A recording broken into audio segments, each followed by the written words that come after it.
여러분 설교 자주 들으시죠? 참 우리 설교 자주 듣습니다. 그런데 이 말씀을 들으실 때 어떤 사람은 지식으로 들어요. 하나님의 말씀은 우리가 지식으로 듣는 것이 아니라 양식으로 먹는 겁니다. 지식은 한 번 듣고 두 번 듣고 세 번 들으면 아무리 훌륭한 이론이라 할지라도 반복되면 그것이 나에게 새로울 수가 없습니다. 그렇지만 우리가 강단에서 선포되는 말씀은 지식으로 듣는 것이 아니라 하나님께서 내게 주시는 영혼의 양식입니다. 여러분, 이 말씀을 들으실 때마다 내게 주시는 영의 양식으로 잘 공급받기를 주의 이름으로 축복합니다. 보세요, 하나님께서 우리들을 지으실 때 흙으로 지으셨어요. 그리고 그 코에 생기를 혹 하고 불어넣으셨거든요. 그러니까 우리 인간, 우리의 몸은 이게 흙으로 지음 받은 몸입니다. 그래서 우리들은 이 세상을 떠난 후에 모두가 다 흙으로 지음 받았기 때문에 흙으로 돌아가게 되어 있습니다. 흙으로 지음 받은 우리들은 흙이 주는 소산물을 먹어야 됩니다. 그렇죠? 밥 먹습니다. 우리 빵을 먹습니다. 떡을 먹습니다. 과일을 따서 먹습니다. 이건 뭡니까? 결국은 흙이 주는 소산물을 우리가 먹습니다. 왜? 흙으로 지음 받은 육신이기 때문에 이 땅이 주는 소산물을 우리가 다 먹어야 돼요. 그렇지만 우리 인간은 흙으로 지음 받은 것으로만 끝난 것이 아니라 하나님께서 우리 코에 생기를 불어넣으셨습니다. 하나님의 숨을 불어넣으셨다고 하는 겁니다. 그래서 우리들은 육신은 흙으로 지음 받았지만 우리 속에 하나님의 숨이 들어와 있어요. 하나님께서 우리에게 불어넣으신 영혼이 있다고 하는 겁니다.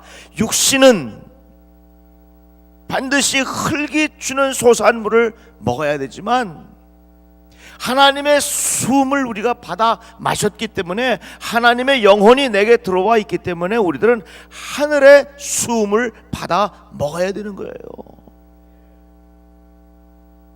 말씀이 왜 말씀인가?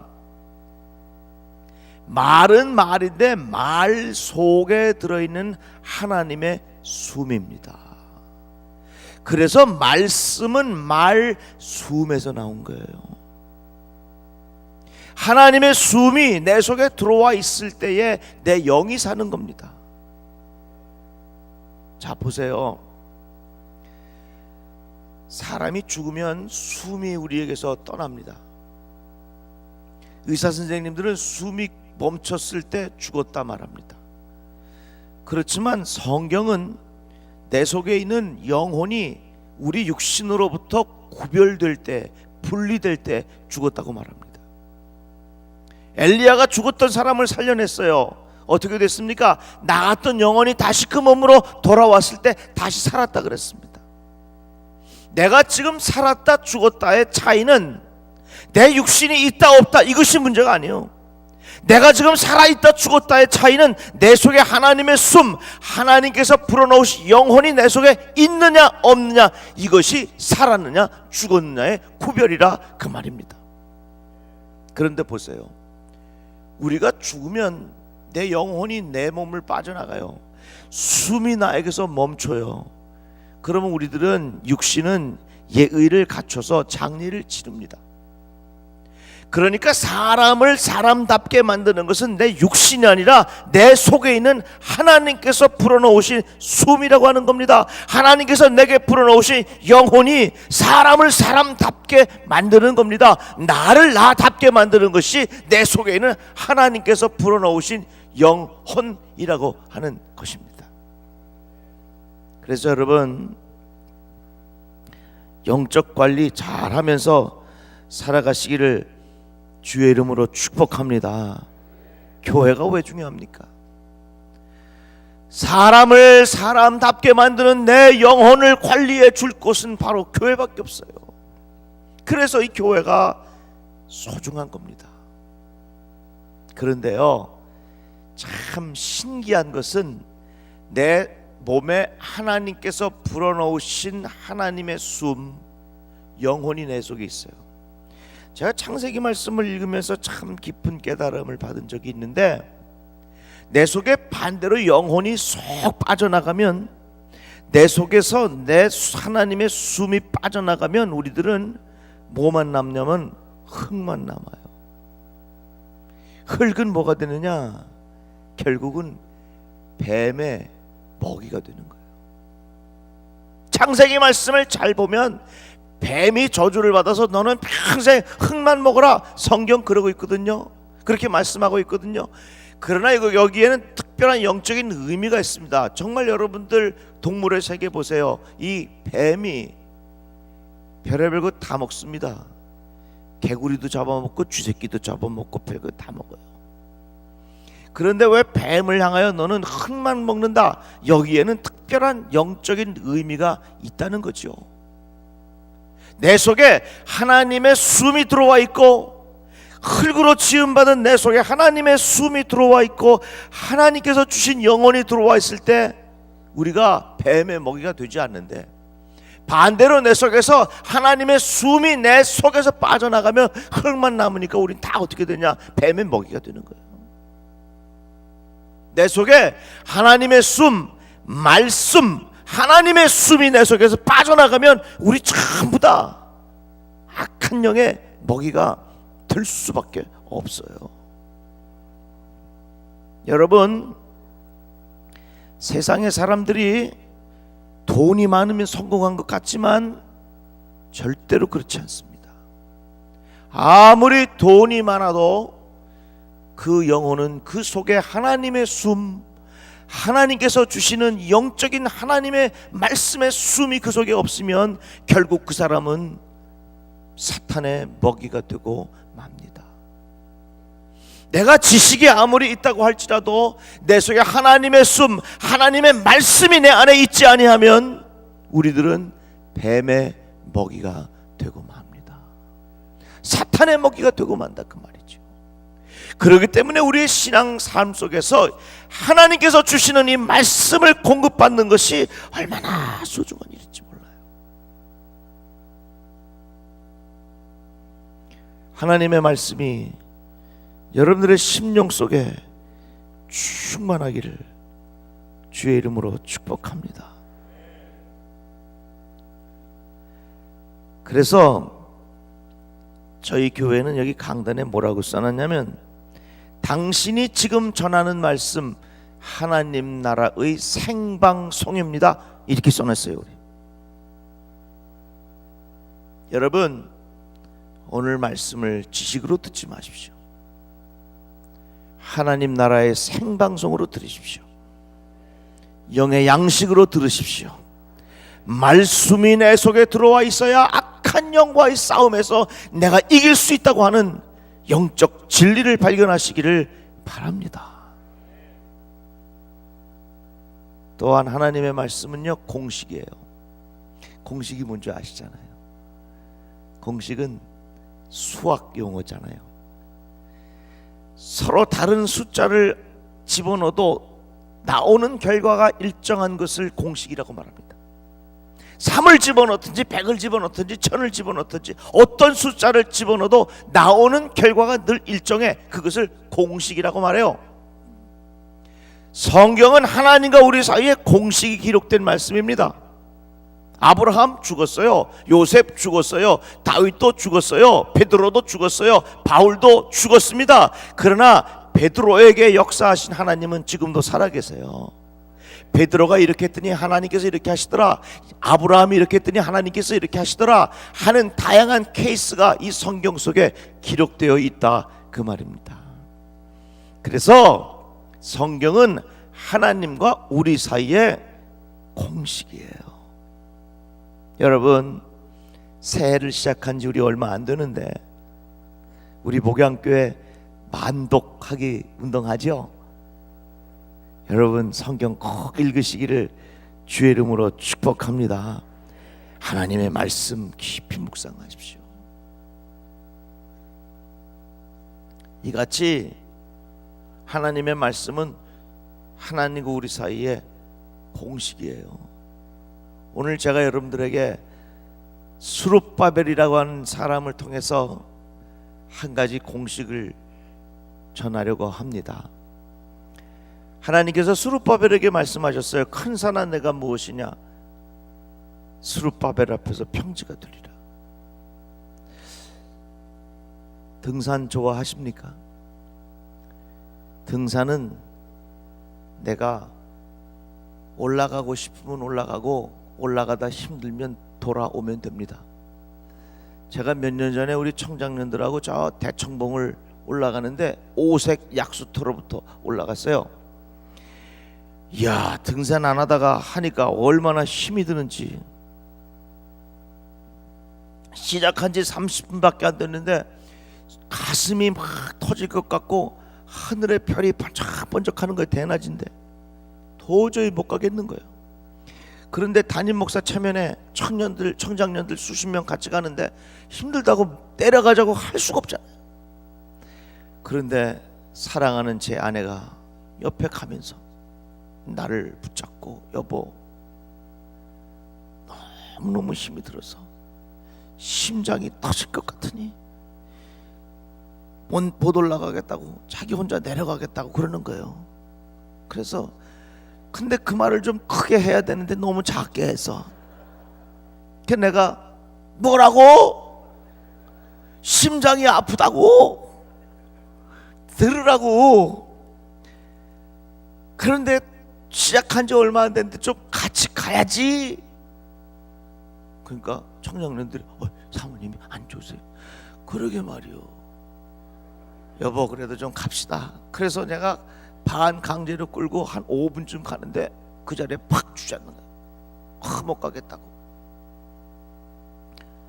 그 청장년들이 다 서서 사모님 주변에 둘러섰어요.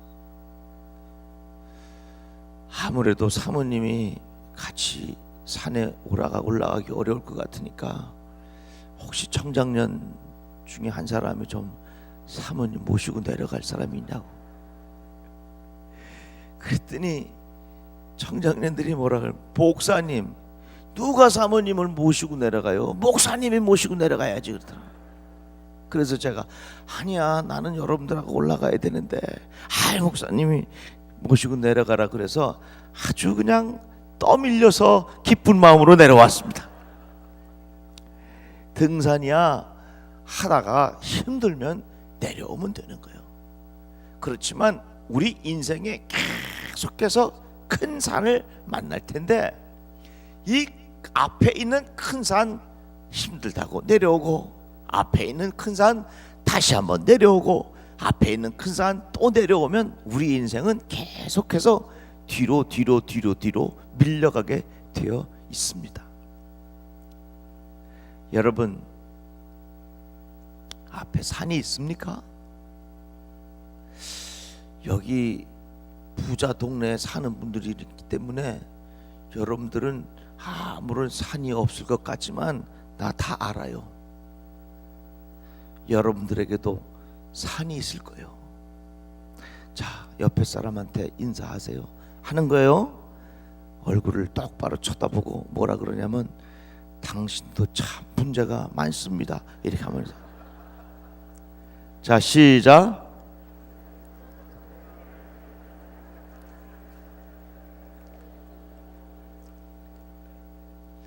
저는 어렸을 때요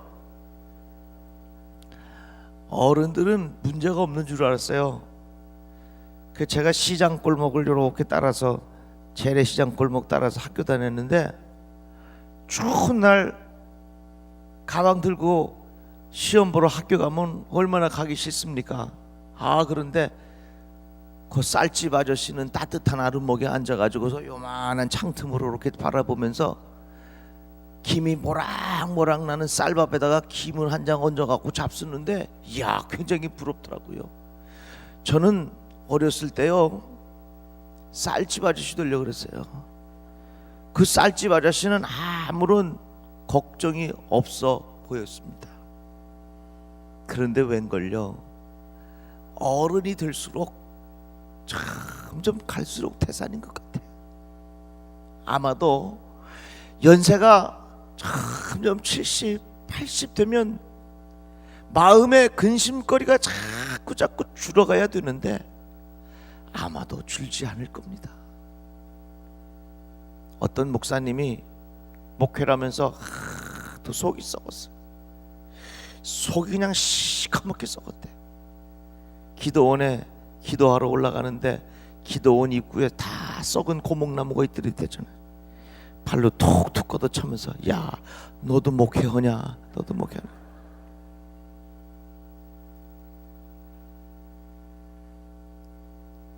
우리 모두 앞에 큰 산이 있어요.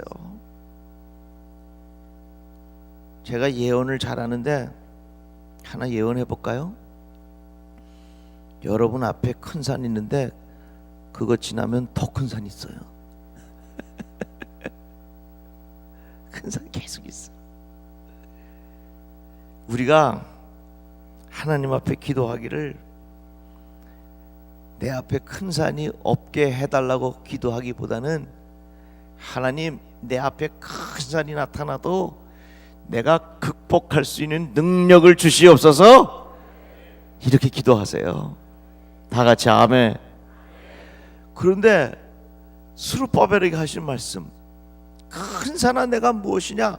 스룹바벨 앞에서 평지가 되리라.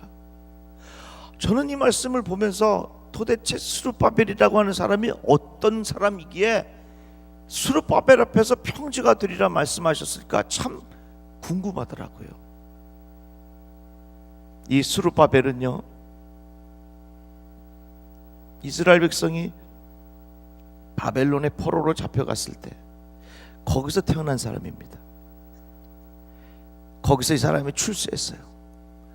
5만 명의 유대인들을 이끌고 예루살렘 땅으로 돌아와서 정착하게 하는 것이 이 스룹바벨의 책임이었습니다.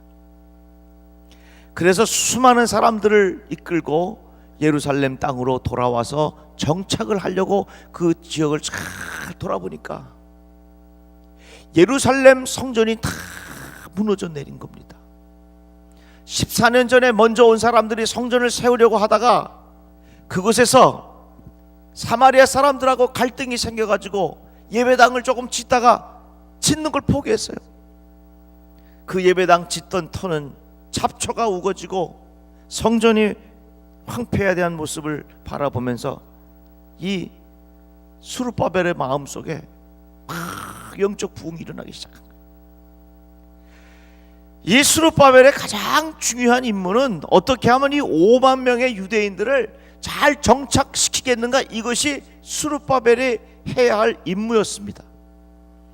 그런데 막상 예루살렘 땅에 돌아와서 무너진 성전을 보니까 어떻게 그 유대인들을 잘 정착시킬 것이냐, 여기에 대한 관심보다는 어떻게 하면 이 성전을 다시금 잘 재건해서 이곳에 하나님 앞에 예배하는 영적 부흥이 일어날 수 있을까 하는 것이 이 스룹바벨의 마음속에 불일 듯이 막 일어났어요.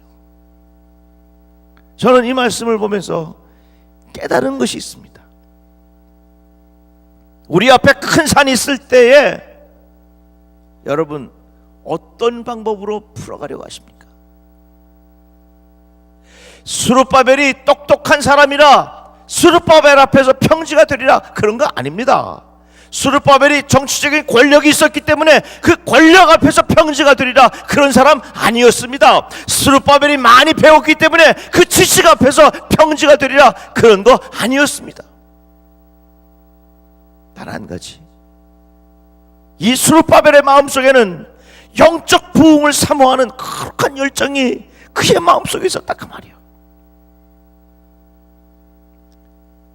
사랑하는 성도 여러분, 여러분들의 마음속에 영적 부흥을 사모하시기를 주의 이름으로 축복합니다. 영적 부흥 사모하세요.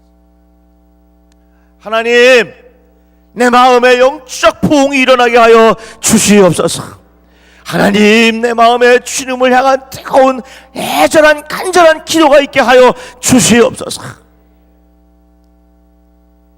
내가 잘 먹고 잘 사느냐, 내가 어떻게 하면 좋은 집에 살 수 있겠느냐, 이러한 관심보다는 어떻게 하면 내 속에 영적 부흥이 계속해서 일어날 수 있겠는가, 이것에 내 인생의 확실한 방향을 정하고 살아가시기를 주의 이름으로 축복합니다. 내 속에 영적 부흥을 사모하는 사람들에게는 하나님께서 스룹바벨에게 주셨던 역사를 이루게 하신다, 그 말입니다. 그래서요, 내 앞에 있는 큰 산을 극복할 수 있는 방법은 내 마음에 영적 부흥 사모하는 거예요. 여러분, 왜 우리의 인생에 근본적으로 영적인 것이 왜 중요하냐면요, 내 영적인 문제가 해결되지 아니하면 내 삶의 문제가 해결되지 않는 근본적인 이유가 있습니다. 하나님께서 우리들을 흙으로 지으시고 우리 속에 영혼을 불어넣으셨는데, 그것이 바로 우리 속에 있는 영원을 사모하는 마음입니다. 저나 여러분이나 어떤 마음이 있느냐? 영원을 사모하는 마음이 있어요.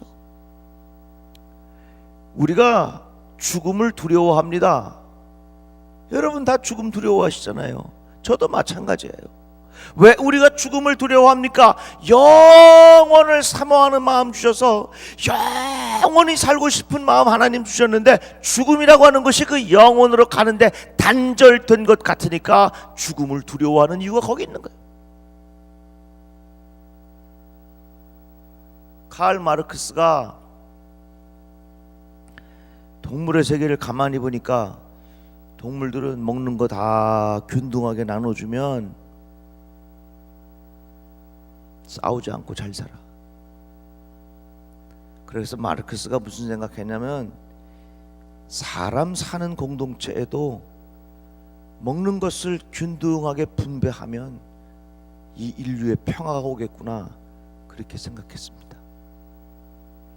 그래서 공산주의 혁명을 통해서 전부 다 먹는 것을 균등하게 나누어주면 이 땅에 평화가 오리라, 인류의 평화가 오리라, 마르크스가 그렇게 생각해서 만들어낸 이론이 공산주의예요. 그런데 보세요, 마르크스는 인간과 동물의 차이점을 발견하지 못했습니다. 동물은 떡으로만 살 수 있는 흙으로만 지음받은 동물입니다. 그러나 인간은 떡으로만 살 수 없어요. 왜? 우리에게 영원을 사모하는 마음을 주셨기 때문에 떡을 아무리 먹어도 영원을 사모하는 마음에 그 그릇에 차질 않아. 그렇기 때문에 내가 이만큼 떡을 가지고 있어도 그 영원을 사모하는 마음 채워지지 아니하니까 나보다 힘 약한 사람한테 가서 있는 걸 뺏어다가 내 그릇에 자꾸 채워오려고 그래. 왜? 영원을 사모하는 마음을 계속해서 채워보려고. 그러니까 인간은 똑같이 나누어 준다고 해도 평화가 올 수 없는 거예요.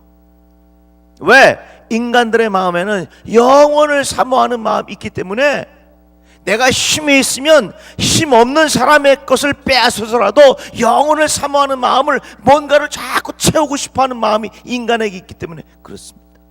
그래서 공산주의 이론이 그게 잘못된 거예요. 여러분 보세요.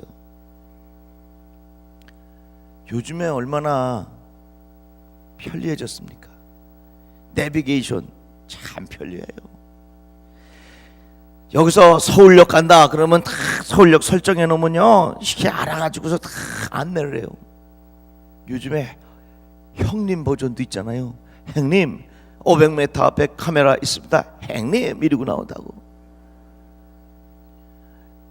자기야 버전도 있어. 자기야 500m 앞에 카메라 있어, 알았지? 이러고 나온다고.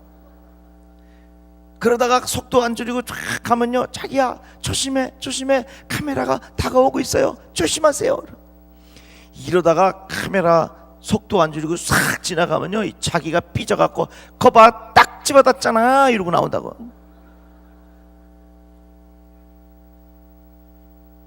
저는 그 내비게이션을 보면서 참 은혜가 돼요. 왜 은혜가 되냐? 이 내비게이션은 내가 어디 있는 줄 알아.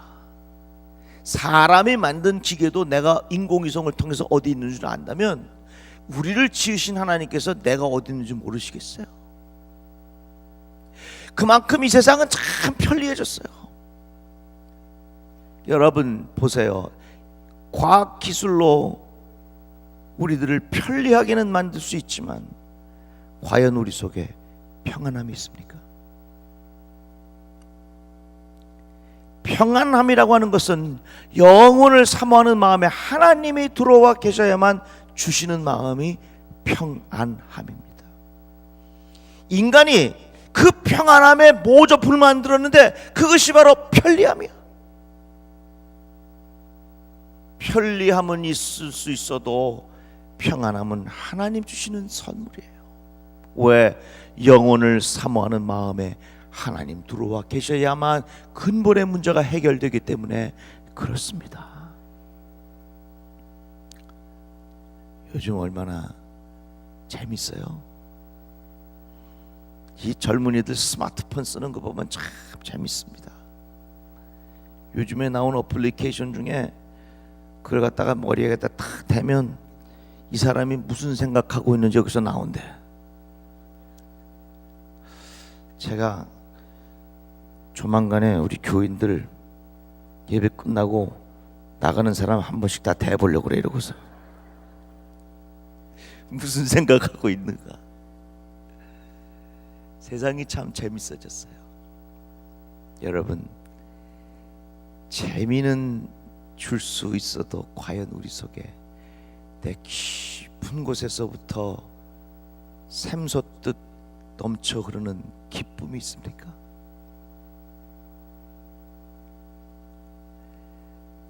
기쁨은 영원이라고 하는 그릇에 우리 하나님만이 들어와 계셔야 주시는 선물이 기쁨이에요. 과학 기술로 만든 기쁨의 모조품이 재미예요. 또 하나 얘기해 볼까요? 요즘 얼마나 풍족합니까? 과거에는 이쁜 이비누 하나만 있으면 됐습니다. 아시죠? 빨강색 이쁜 이비누. 목욕탕 갈 때 이거 하나만 가져가면 여기서부터 여기까지 다 닦고 나와. 그런데 요즘에 아주머니들 목욕탕 가실 때 그 바구니에 뭐가 그렇게 많이 들었습니까? 하나 물어봅시다. 서울 우유는 왜 가져갑니까? 목욕용품만 해도 수십 가지. 이야, 우리 어느 집사님이 저한테 선물 주셨어요. 내 피부가 거칠어졌다고 좀 피부가 이쁘게 해주는 화장품을. 그 아내가 집사님한테 선물 받아갖고서 어젯밤에 나를 눕혀놓고 제 아내가 이걸 해주는데요, 한 15가지를 바르더라고. 처음 해봤어요. 그 오늘 좀 그래도 빛깔이 괜찮나요? 괜찮은 게 저 정도냐고요? 여러분 보세요. 세상은 참 풍족해졌습니다. 우리 교인 중에 애견용품 하는 분이 있는데 거기에 가서 예배 드리러 갔더니, 목사님 애견용품 몇 가지나 되는 줄 아세요? 몰라요. 2,000가지래. 2,000가지. 아니 그 강아지 하나 키우는데 강아지 애견용품이 2,000가지래. 세상은 굉장히 풍족해졌어요. 풍족해졌지만 과연 우리 속에 만족함이라는 것이 있느냐, 그 말이에요. 만족의 모조품이 풍족이에요. 풍족이라고 하는 것은 과학과 기술이 만들 수 있는 우리에게 줄 수 있는 혜택이지만 만족이라고 하는 것은 영원한 하나님이 들어와 계셔야만 해결되는 거예요. 왜? 하나님께서 우리들의 마음속에 영혼을 사모하는 마음을 주셨기 때문에 그렇습니다. 영혼을 사모하는 마음에 하나님이 들어와 계셔야만, 영혼을 사모하는 마음속에 하나님의 임재의 역사가 나타나야만 내 인생의 근본적인 문제를 해결하며 살아갈 수 있다, 그 말입니다. 그래서 내 인생의 큰 산은 결국 하나님의 임재가 내 속에 역사할 때, 내 속에 영적 부흥이 일어날 때 큰 산이 평지처럼 보여지는 역사를 경험하게 될 줄로 믿습니다. 우리 그런 찬양 부르잖아요.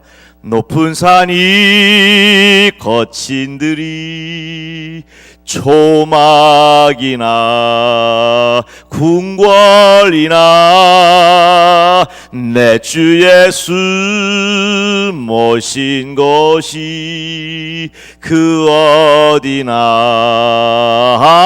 하늘나라 다같이 할렐루야 찬양하세 내 모든 죄 사함 받고 주 예수와 동행하니 그 어디나 하늘나라. 아멘. 그러니까 여러분, 우리가 살면서 내가 나를 알고 살아야 돼요. 여러분, 요즘에 지성인들이 책을 굉장히 많이 읽어요. 다양한 강의를 들어요. 그렇지만 내가 누구인지를 모르고 듣는 지식이 너무 많습니다. 공산주의에 이루는 우리의 이성으로 그래 듯해. 아주 합리적이야. 그렇지만 성경에서 말씀하고 있는 하나님이 만든 우리 인간 자체를 이해하지 못하고 만드는 이론이 제대로 될 수 있겠습니까? 여러분, 하나님의 은혜를 사모하시기를 주의 이름으로 축복합니다. 다윗이 그랬잖아요. 전쟁터에 나와봤더니 이스라엘 백성하고 블레셋하고 전쟁이 벌어졌는데 골리앗이 다 나와 싸울 거 없이 1대1로 싸우자 그런 겁니다. 아무도 나갈 사람이 없는 거예요. 그러니까 사울 왕이 발표하잖아요. 누구든지 가서 골리앗과 싸우고 오는 자에게 내 딸을 주겠다. 세금을 면제해 주겠다. 신분 상승할 수 있는 절호의 기회입니다. 아주 좋은 찬스가 왔습니다. 아무도 나가지 못하는 거예요. 그런데 그 자리에 누가 왔느냐 하면 다윗이 왔어요. 그런데 다윗이 골리앗과 싸우러 나갈 때에 내가 골리앗과 싸워서 내가 왕의 사위가 돼야지, 이런 마음 가지고 나가지 않았어요. 다윗의 마음속에는 단 한 가지입니다. 야, 내가 누군데 어찌하여 내가 믿는 여호와의 이름을 그렇게 모욕할 수가 있겠느냐. 내 마음속에 영적 부흥이 불일 듯이 일어나는데 어찌하여 내가 믿는 하나님을 내가 어찌하여 그렇게 모욕할 수 있겠느냐. 그 마음속에 일어나는 그 영적 부흥의 역사를 강하게 경험하고 다윗이 골리앗과 싸우러 나갑니다. 여러분, 내 앞에 큰 문제가 있을 때에 그 문제를 자꾸 보면요, 문제가 점점 더 커져. 그러나 문제가 있을 때에 내 속에 하나님을 바라보면서 하나님께서 주시는 영적 부흥을 사모하면요, 세상에 대한 해석이 달라지게 돼 있어요. 다 같이 아멘. 다 같이 아멘. 보세요. 사람들이 골리앗과 싸우러 나갈 때 골리앗이 하도 크니까 도저히 골리앗과 같은 사람을 내가 때려 눕힐 수 없다고 생각했을 겁니다. 그러나 다윗은 그렇지 않았을 거예요. 다윗의 주머니에는 돌이 있었잖아요. 한번 생각해 보세요. 돌 갖고 집어 던질 때 큰 게 잘 맞아요? 작은 게 잘 맞아요? 큰 게 더 잘 맞잖아. 그러니까 골리앗이 훨씬 크니까 대충 던져도 맞겠구나. 그러니까 여러분, 내 속에 영적 부흥이 일어나면 주어진 현실에 대한 해석이 달라지는 거예요. 그래가지고서 다윗이 골리앗을 향하여 돌을 확 던지니까 그 돌이 골리앗 이마에 딱 맞잖아요. 맞으면서 넘어질 때 골리앗이 뭐라 그러면서 넘어진 줄 아세요? 이야, 골 때린다 이러면서 넘어졌죠. 그러니까 내 앞에 큰 산이 있어도 내 속에 영적 부흥이 일어나면 그 산에 대한 해석이 달라지는 거예요. 다 같이 아멘. 다 같이 아멘. 한번 따라 합시다. 있는 대로 보는 것이 아니라, 다시 한번, 있는 대로 보는 것이 아니라 보는 대로 있는 것이다. 아시겠습니까? 아들이 아버지한테 아버지 자동차 좀 사주세요. 그러니까 아버지가 아들 앉혀놓고 이놈아 하나님이 왜 두 발을 주신 줄 아냐? 그 아버지는 두 발을 주셨으니까 두 발로 잘 걸어 다녀라 이런 투로 하나님이 왜 두 발 주신 줄 아냐? 그렇게 아버지가 아들한테 이야기했어요. 그랬더니 아들이 뭐라는 줄 아세요? 하나는 가속 페달 밟고 하나는 브레이크 밟으라고 두 개 주셨습니다 그러더라.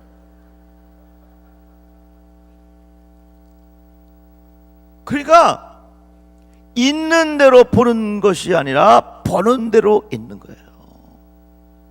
내 마음속에 영적 부흥이 일어나면요 주어진 현실에 대한 해석이 달라지게 되어 있어요. 그러니까 여러분, 내 앞에 있는 산을 어떻게 내가 지혜로, 내 지식으로, 경험으로 풀어갈까? 그건 두 번째, 세 번째 문제고, 내 마음에 영적 부흥이 일어나게 하셨어. 하나님, 영적 부흥이 일어나게 하셨어. 하나님, 큰 산이 평지가 되는 역사를 경험하게 하여 주실 줄로 믿습니다. 제 사랑하는 친구가 개척 꽤 어렵게 하는데 그 집 주인이 다른 데로 이사 가라 그러는 거예요. 어디 이사 갈 만한데도 마땅치 않으니까 계속 한 달, 두 달 미루다가 신방 갔다 들어오는데 그 주인이 크레인을 가져다가 십자가 종탑을 내리고 있더래. 이 목사님 너무 상처가 돼가지고 그 자리에 푹 주저앉았어. 하나님, 나 목회 못하겠습니다. 너무 마음에 충격이 커서 목회 못하겠습니다. 그래서 그 목사님이 결단했어요. 자기 고향으로 내려가서 농사 짓고 살기로. 그런데 목사님이 그 중요한 일을 그냥 할 수 없잖아요. 그래 기도원에 올라가서 며칠 금식하면서 하나님 앞에 매어달려 기도. 하나님, 내가 너무 마음에 지쳤습니다. 내가 어찌하오리까? 하나님, 어떻게 해야 되겠나이까? 하나님 도와주세요. 여러분, 어려운 일 당할 때요 스스로 죽지 마시고요 하나님한테 죽여달라 그래요. 아시겠어요? 정말 죽고 싶을 때, 정말 죽고 싶을 때 스스로 절대로 죽지 마시고 저 골방에 가서 하나님, 나 못 살겠어요. 하나님, 나 죽여주세요. 그 다음은 하나님이 알아서 하실 거야. 이 목사님이 하나님, 나 죽여주세요.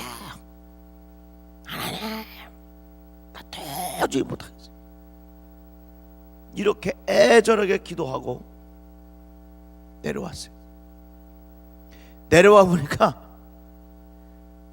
종탑이 내려진 것이 그대로 달라진 게 하나도 없는 거예요.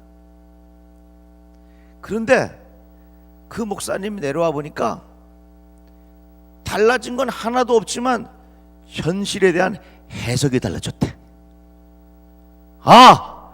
하나님께서 이번 기회에 나를 새롭게 빚으셔서 하나님께서 나를 통하여 다시금 새롭게 역사하시리라 하는 확신이 이 목사님의 마음속에 주시더라 그 말입니다. 그래가지고 그 목사님 그 마음에 영적 부흥이 확 일어나가지고 지금 건물 분양받아서 얼마나 목회 잘하는지 몰라요. 내 사랑하는 동기 친구 목사님,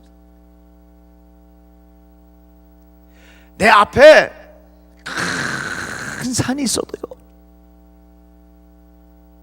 내 속에 영적 부흥이 일어나면 큰 산이 그대로 있다고 할지라도 큰 산에 대한 해석이 달라지는 거예요. 이런 믿음이 여러분들에게 있기를 주의 이름으로 축복합니다. 제가 며칠 전에 출애굽기 말씀을 묵상하면서 참 깊은 은혜를 받았어요.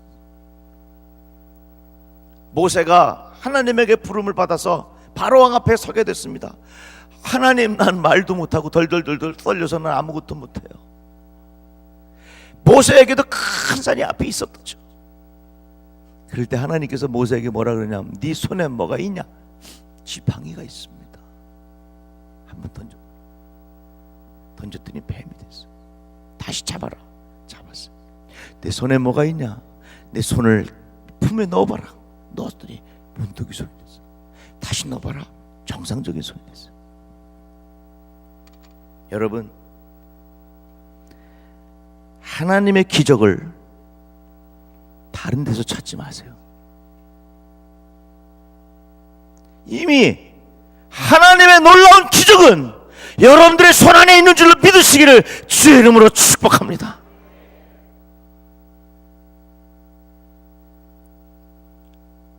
하나님의 위대한 역사를 어디 가면 있나? 저쪽 동네 가면 있나? 절대로 다른 데 가서 기웃기웃하지 마시고 이미 여러분들 손 안에 하나님의 기적은 이미 시작된 줄로 믿으시기를 주의 이름으로 축복합니다. 그래서 영의 사람은 하나님, 내 손에 이미 하나님의 기적은 시작됐습니다. 이미 내 손에 하나님의 기적거리는 내 손에 쥐어진 것을 나는 믿습니다. 분명한 것은 이 목양교회 이 안에 하나님의 손에, 여러분들의 손에 쥐어진 하나님의 놀라운 능력, 하나님의 기적이 여러분들의 손에 이미 쥐어진 줄로 믿으시기를 주의 이름으로 축복합니다. 그런 자신감을 가지고 주님의 몸된 교회를 섬기세요. 하나님의 놀라운 역사를 이루어가게 하여 주실 줄로 믿습니다. 그러니까 내 앞에 큰 산이 있을 때 내 스스로 해결하는 거 어려워요. 혹시 여러분 제1회 대학가요제 대상 받은 곡이 뭔 줄 아세요? 나 어떻게 한번 손 들어봐요. 누가 손 들어보세요.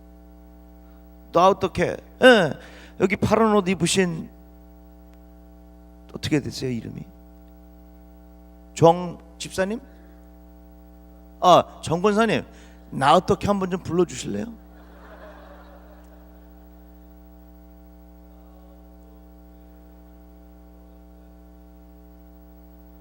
짜자쿵짝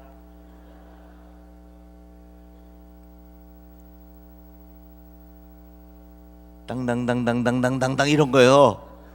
박수 한번 합시다. 야, 나는 내가 집회 다니면서 나 어떻게 불러보라 그랬을 때 불러본 사람은 생전 처음이야.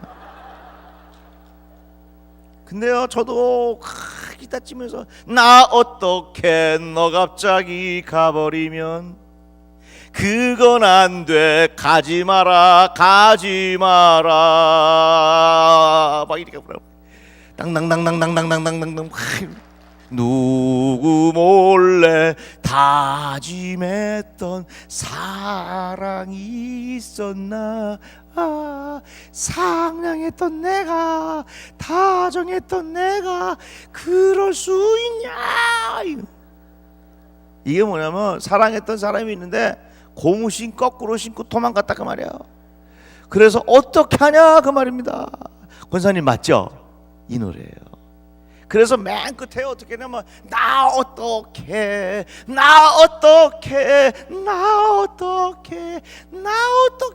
참 부르다 보면 여기 핏대가 쫙 써요. 전에는 이 노래를 부를 때 아무것도 모르고 불렀는데 요즘 가만히 생각해 보니까 그 노래가 은혜가 되더라고. 왜 은혜가 되느냐? 세상에서 가르쳐주는 노래는 나 어떻게, 세상에서 우리에게 가르쳐주는 노래는 이 세상에 큰 산이 있는데 내가 어찌할꼬. 그러나 여러분, 내 속에 영적 부흥이 일어나면, 내 속에 하나님의 은혜를 사모하면 큰 산에 대한 해석이 달라질 줄로 믿습니다. 저는요, 목사님 가정에서 태어났습니다.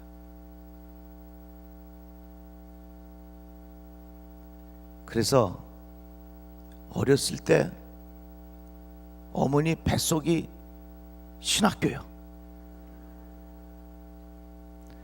그 저녁에 이 시간에 이렇게 오면 어른들은 이렇게 오지만 아이들은 뭐 지금처럼 저렇게 좋은 유아실이 있습니까? 다 어디로 오냐면 주택으로 와요. 그 주택으로 오면 제가 5살 때부터 주택에 오는 어린이들을 앉혀놓고 내가 예배 드렸습니다. 그 예배 장난이지요. 교회 장난. 그 조그마한 피아노 의자 갖다 놓고서 그게 강대상이요. 딱 키에 맞습니다. 그러면 이제 어린이들 쭉 앉혀놓고 예배를 드리는 거예요. 다 해요. 다. 뭐 찬송도 하고 말이죠. 기도도 하고 설교도 해요. 내가 만참 설교한 다음에 내 동생 보고 헌금 거더라 그러면 일어나가지고 하고 다.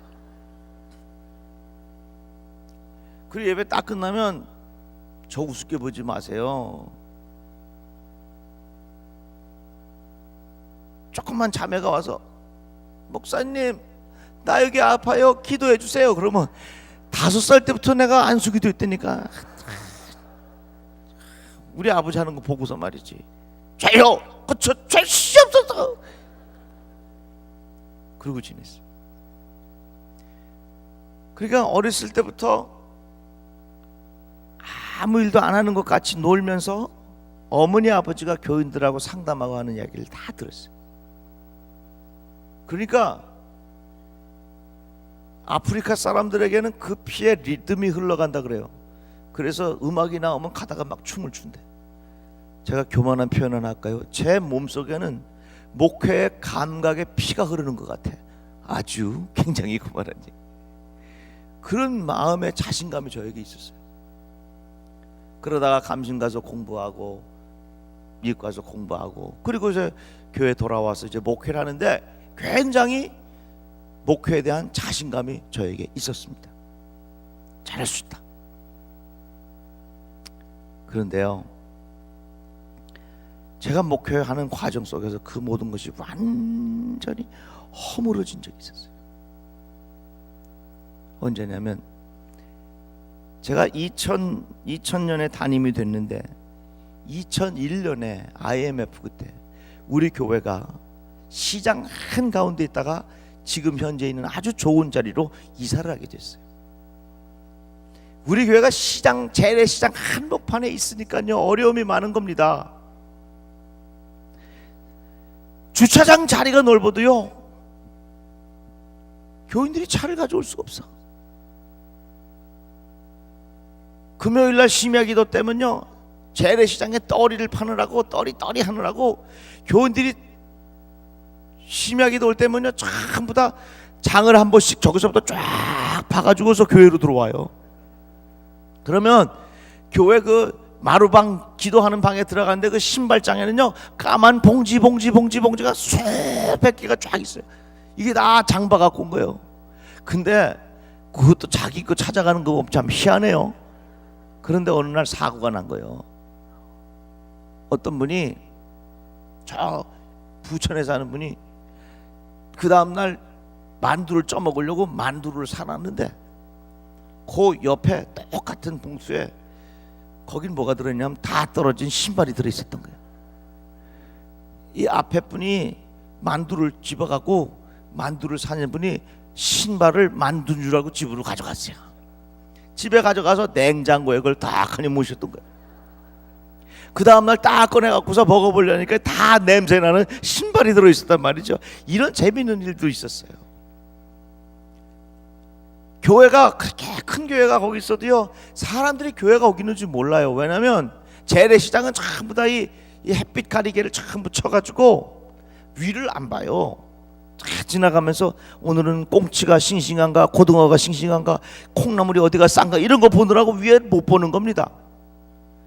그렇게 열악한 환경에 있었던 우리 교회가 2호선 7호선이 만나는 대림역 옆에 2200평 좋은 대주로 이사를 오게 됐어요. 그것도 IMF 때. 구성전에 땅을 팔지 못하고 그냥 이사 왔어요. 이쪽으로. 그런데 매주마다 이자를 얼마씩 내냐면 한 주에 이자만 2천만 원 내는 거예요. 아유 여긴 부자라 놀래지도 않네. 한번 놀래는 표현이라도 한번 해봐요. 한 주에 2천만씩 내는 거야.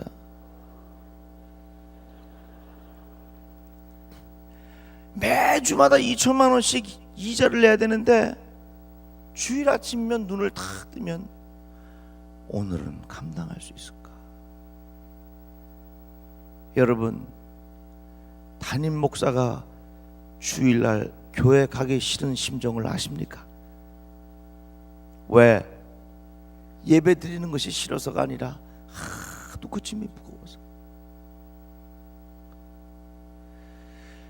그러니까 그건 내 피 속에 뭐 목회 감각이 흐른다든지 뭐 공부했다든지 이거 아무 소용 없더라. 너무 힘이 들어. 그러던 중에 강서구청을 지났는데 강서구민 살빼기 대작전 몇만 킬로 딱 써있더라고요. 야 이거 보니까 강서구민들이 힘을 합해갖고 살을 빼자라는 그런 메시지 같아요. 그래서 딱 그걸 보는 순간 하나님 주신 아이디어가 있었습니다. 구성전에 있는 시장 안에 있는 땅이 팔리기 위해서 기도를 해야 되겠구나. 그래서 7만 시간의 기도를 모으기 시작했어요. 7만 시간은 한 사람이 아무것도 안 하고 근 8년 동안 앉아서 기도하는 시간이거든요. 그래서 모이는 곳곳마다 개인적으로 하여튼 교회 위에서 기도하는 시간을 예배 시간마다 써서 내는 거예요. 주일날 헌금 바구니 할 때 그 기도 시간을 쫙 써서 내는 거예요. 주일날 됐는데 우리 아들이 아침을 안 먹어요. 왜 안 먹냐 그랬더니 아빠 지난주에 교회 위해서 기도 못해서 오늘 한 끼 금식하고 1시간 써서 낼게요. 그래. 그렇게 하면서 7만 시간이 쫙 모아져 가는 겁니다. 그런데 참 기도 시간이 한 4만 시간 정도 모였나요? 그때 제 마음속에 기도 중에 이런 감동이 생기는 거예요. 하나님 주시는 거죠. 부활주일 이전에 7만 시간 다 차면 저 땅의 문제가 해결된다 하는 마음의 확신이 내 마음속에 생겼어요. 그래서 저는요 하나님 주시는 마음에 감동 따라 합니다. 다 같이 아멘. 다 같이 아멘. 교회가 부흥하고 교회가 정말로 영적으로 살아있으려면요 다른 거 없어요. 담임 목사님의 영적 지도력이 살아있으면 그 교회는 되게 돼 있어요. 다 같이 아멘. 교회 보세요. 영적 지도력이 흔들려 가니까 교회가 위기가 오는 거예요. 저는 마음에 감동되는 대로 해요. 그래서 마음에 하나님 주시는 감동을 받고 성도들한테 발표했어요. 이번 부활주일까지 우리가 7만 시간 차면 하나님께서 어떤 면으로 역사하여 주심을 나는 믿습니다. 이 일을 위하여 같이 협력해서 우리 최선을 다해서 금식하며 하나님 앞에 기도하자. 근데요 부활주일 전 종료주일날 딱 되니까 7만 시간이 딱 되더라고. 그 다음 제가 뭐라 그랬어요? 7만 시간 다 되면 저 땅 해결된다. 월요일부터 이제 고난주간이 시작되는데 그 땅을 보러 오는 사람이 있어야 될 거 아닙니까? 아무도 없는 거예요. 이야, 실감나는 고난주간이었습니다. 저는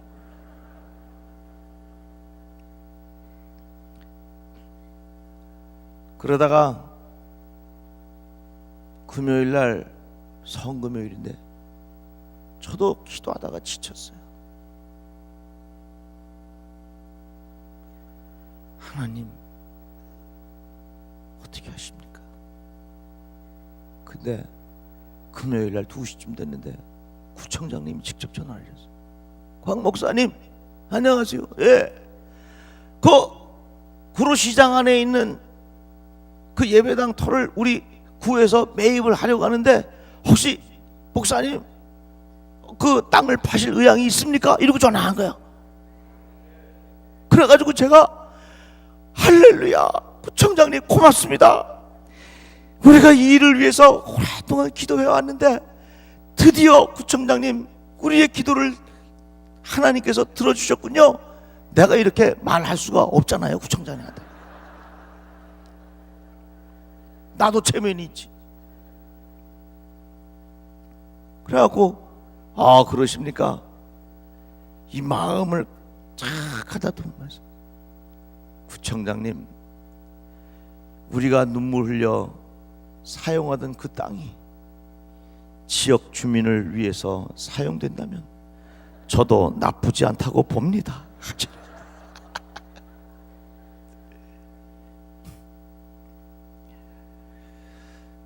그러면 구청장님이 날 보고 그럼 어떻게 하시겠습니까?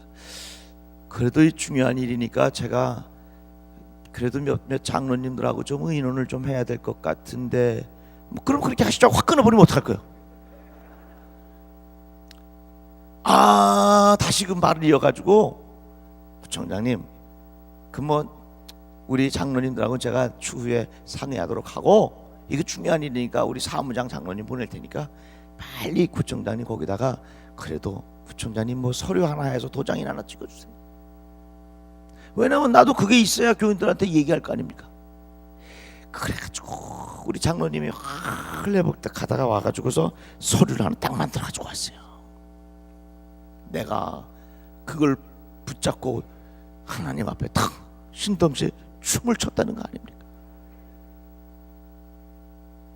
그래서 여선교회 회장 오라 그랬어요. 장로님 우리 너무너무 좋은 일이 있는데 그냥 지나갈 수 없으니까 떡해 먹자고. 장로님 돈 있냐고 그랬더니 목사님 우리 여선교회에서 건축한 건 다 돈 없어요. 그러냐고. 그럼 우리 빚내서 떡해 먹자고. 그 떡해 먹으려면 얼마나 필요하냐 그랬더니 쌀이 12가마니까 필요하대. 그래가지고서 빚내서 쌀 12가마니 해서 떡해 먹어요. 봉지에다가 뭐라고 썼냐? 부활하신 기쁨의 떡, 기도하신 수고의 떡. 저는요 그 과정을 지나면서 철저히 저걸 깨달은 게 있어요. 내가 태어나면서부터 부모로부터 받은 달란트가 있다. 좋지요. 내가 배운 지식이 있다. 좋지요. 내가 가진 경험이 있다. 좋지요. 내가 주변의 사람들과의 서로 인맥이 좋다, 좋지요. 그러나 그것이 내 인생의 근본적인 큰 산은 해결할 수 없습니다. 오직 내 속에 영적 부흥을 사모하고 내 속에 하나님과의 깊은 영적인 교제가 있을 때에 실제로 그 문제가 해결되지 아니하여도 그 문제에 대한 해석이 우리에게 달라질 줄로 믿습니다. 사랑하는 성도 여러분, 2012년 시작한 지 얼마 안 됐어요. 끊임없이 우리 앞에 큰 산은 계속해서 나타날 것입니다. 다른 방법으로 해결하려고 하지 마시고 내 마음속에 영적 부흥 사모하세요. 하나님께서 우리의 앞길을 인도하여 주실 줄로 믿습니다. 이러한 은혜가 여러분들에게 임하기를 주의 이름으로 축복합니다.